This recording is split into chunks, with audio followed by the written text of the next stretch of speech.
हुनेसर जी नाम बदला हुआ हमारे जिले के ही रहने वाले थे और शादीशुदा थे।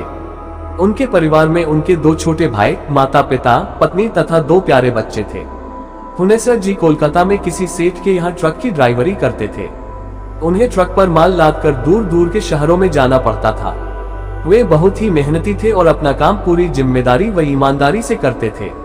उनके कार्यों से उनका सेठ भी बहुत ही खुश था और हर महीने उन्हें अपने साथ लेकर डाकघर जाता था और 1000-1200 उनके घर मनी ऑर्डर जरूर कराता था। हुनेसर जी की जीवन गाड़ी बहुत ही मजे में चल रही थी।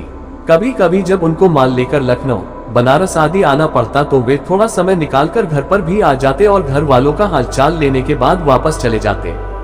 एक बार की बात है कि हुनेसर जी रात को करीब 10 बजे ट्रक लेकर निकले।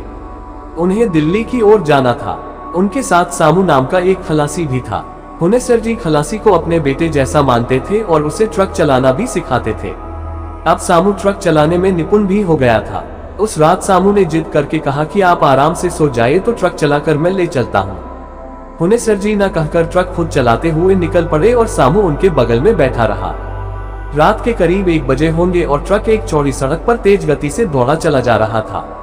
अचानक हुनेसर जी को पता नहीं क्या हुआ कि वे सड़क किनारे ट्रक रोककर बीड़ी सुलगाकर पीने लगे। बीड़ी पीने के बाद वे सामू से बोले कि मुझे बहुत नींद आ रही है, अस्तु मैं सोने जा रहा हूँ। तुम एक काम करो, मजे में धीरे धीरे ट्रक चलाकर ले चलो। सामू तो ट्रक चलाना ही चाहता था। उसने हामी भरकर ट्रक की स्टीयरिंग पकड़ ली और धीमी गति से ट्रक को दौड़ाने लगा।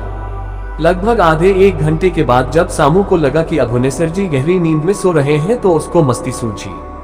उसने ट्रक की स्पीड बहुत ही तेज कर दी और गुनगुनाते हुए ड्राइविंग करने लगा। अचानक उसे पीछे से एक और ट्रक आती दिखाई पड़ी, शायद जिसकी स्पीड और भी तेज थी। उसने सोचा कि शायद पीछे से आ रही ट्रक उससे आगे निकलना चाहती है। सामू का भी खून अभी तो एकदम नया था। वह भला ऐसा क्यों होने दे। उसने भी ट्रक का एक्सीलेटर चापते हुए ट्रक को और भी तेज दौड़ाने लगा। अरे ये क्या, उसने ट्रक की स्पीड इतनी बढ़ा दी कि ट्रक अब उसके काबू से बाहर हो गई। वह कुछ सोच पाता इससे पहले ही ट्रक सड़क छोड़कर उतर गई और एक पेड़ से टकराकर पूरी तरह से नष्ट हो गई। इस दुर्घटना में हुनेसर जी तो प्रभु को प्यारे हो गए पर सामू बच गया। उसे कुछ ट्रक चालकों ने पास के अस्पताल में भर्ती कराकर उसके सेठ को सूचना भिजवा दी थी।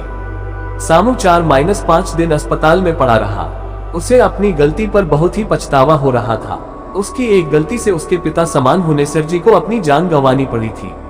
उसका दिल रो पड़ा था, पर अब विधि के विधान के आगे वह कर भी क्या सकता था। उसने तय कर लिया कि अब वह जो भी कमाएगा उसका आधा हुनेसर जी की परिवार को दिया करेगा। अस्पताल से छुट्टी मिलने के बाद वह वापस कोलकाता आ गया। अपने सेठ से मिलकर उसने सारी बात बताई और अपनी गलती पर फूट फूट कर रोने लगा।